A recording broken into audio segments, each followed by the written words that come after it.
नमस्कार दोस्तों, मैं आप लोगों को स्वागत करता हूं। दोस्तों, हमारे देश में आरक्षण को लेकर काफी सारे मतभेद है। कोई कहता है कि इस जाति को इतना आरक्षण दे दिया है तो इसने और सभी जातियों के हकों को खा दिया।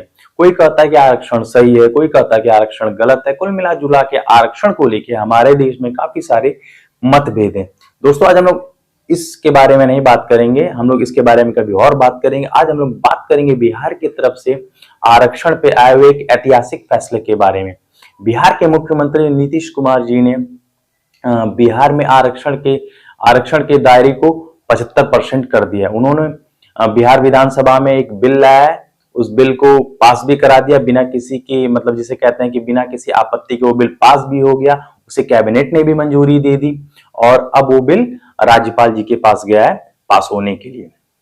और ये बिल तब लाया गया है जब उन्होंने जो बिहार में जातिगत जनगणना कराई थी उस हिसाब से इस बिल को लाया गया है। और इस बिल को तब लाया गया है जब बिहार के उप मुख्यमंत्री तेजस्वी यादव के जन्मदिन पे लाया गया है। दोस्तों, मैं बताता हूं दोस्तों कि इस बिल में किसको कितना आरक्षण दिया गया, पहले कितना आरक्षण दिया जाता था और इस बिल के आने के बाद बीजेपी में कितनी माथापच्ची चल रही है और अमित शाह इस बिल का क्यों विरोध कर रहे हैं, मैं सब इसके बारे में बताता हूं। और इस बिल के हिसाब से जो सरकारी जो सेवाएं होती है उसमें अनुसूचित जाति, अनुसूचित जनजाति, ओबीसी का जो आरक्षण का दायरा है उसको 15% और बढ़ा दिया गया। तो चलिए दोस्तों, मैं आपको बताता हूं कि किस जाति को और किसको कितना आरक्षण दिया जा रहा था, कितना पहले मिलता है। तो पहले बात करते हैं शेड्यूल कास्ट की। शेड्यूल कास्ट का जो बिहार में कुल परसेंटेज है जनसंख्या का 19.7% और अब उनको 20% आरक्षण मिल रहा है, पहले उनको मिलता था 16%। उसके बाद करें एसटी की, जिनकी जनसंख्या में हिस्सेदारी 1.7% है और उन्हें आरक्षण 1% पहले दिया जाता था, अब उस आरक्षण को दोगुना कर दिया गया है। उसके बाद बात करें ओबीसी की, तो ओबीसी की आबादी है 27%, उन्हें 12% आरक्षण मिलेगा। उसके बाद करते अत्यंत पिछड़े वर्ग की ईबीसी की, जो आबादी का 36% है और उन्हें आरक्षण 18% दिया जा रहा है। और इस आरक्षण मतलब बिल के आने के बाद अमित शाह मतलब उससे पहले ही उन्होंने मुजफ्फरनगर में एक रैली में कह दिया कि ये जो आरक्षण है, ये जो आरक्षण बिल है, ये छलावा है, ये पिछड़ों के साथ छलावा किया जा रहा है। और उसके बाद उन्होंने यहां तक कह दिया कि इस आरक्षण बिल में लोगों ने मुस्लिमों और यादवों की जनसंख्या को ज्यादा दिखा के इस बिल को लाया जा रहा है, जिसपे बिहार के उप मुख्यमंत्री तेजस्वी यादव ने तो यहां तक कह दिया कि जिसे जो 12 के बाद इंटरमीडिएट करा रहे उनकी बातों को क्या ध्यान देना। अगर इतनी ही तकलीफ है हमारे जातिगत जनगणना के हिसाब से और जो हमने जो फैसला किया है, तो आप पूरे देश में इस जातिगत जनगणना को करा लीजिए, दिक्कत क्या है, करवा लीजिए। तेजस्वी यादव ने तो यहां तक कह दिया कि हमारे फैसले में कोई आपको गलती नजर आ रही तो आप जातिगत जनगणना क्यों नहीं करवा रहे। दोस्तों देखिए, जातिगत जनगणना मेरे हिसाब से सही है, क्योंकि जिसकी जितनी मतलब हक मतलब हिस्सेदारी, उनको हक उतना मिलना चाहिए।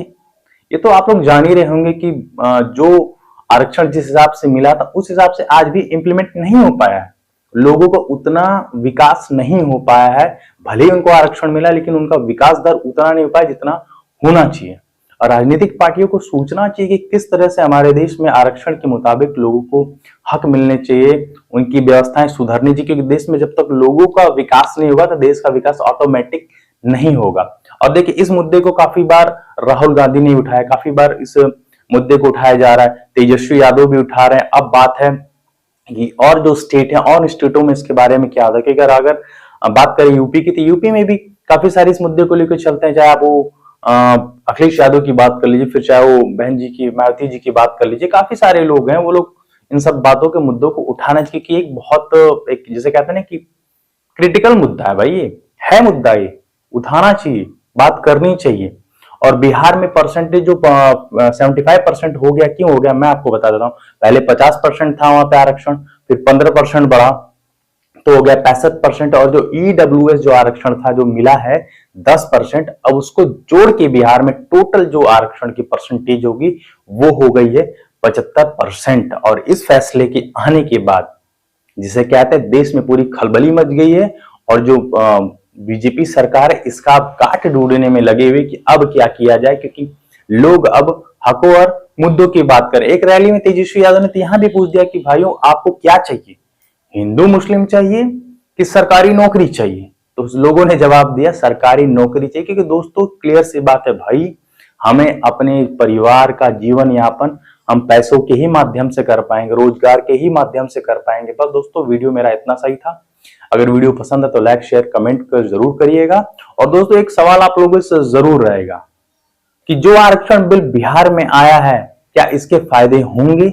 क्या इस बिल के आने के बाद जो देश की जो राजनीति की दिशा और दशा बदलने वाली है, क्या इस बिल के आ जाने के बाद और भी जो हमारे देश के स्टेट है और जो देश के हमारे राज्य हैं उसमें भी आरक्षण की मांग और तेजी से बढ़ेगी? कुल मिला के सवाल बहुत सारे हैं, आप लोग कमेंट के माध्यम से जवाब जरूर दीजिएगा। अगर दोस्तों वीडियो थोड़ा मोड़ा भी मेरा पसंद आएगा तो प्लीज चैनल को सब्सक्राइब कर दीजिएगा और मिलते हैं आपसे नेक्स्ट वीडियो में। तब तक के लिए टाटा, गुड बाय, जय हिंद।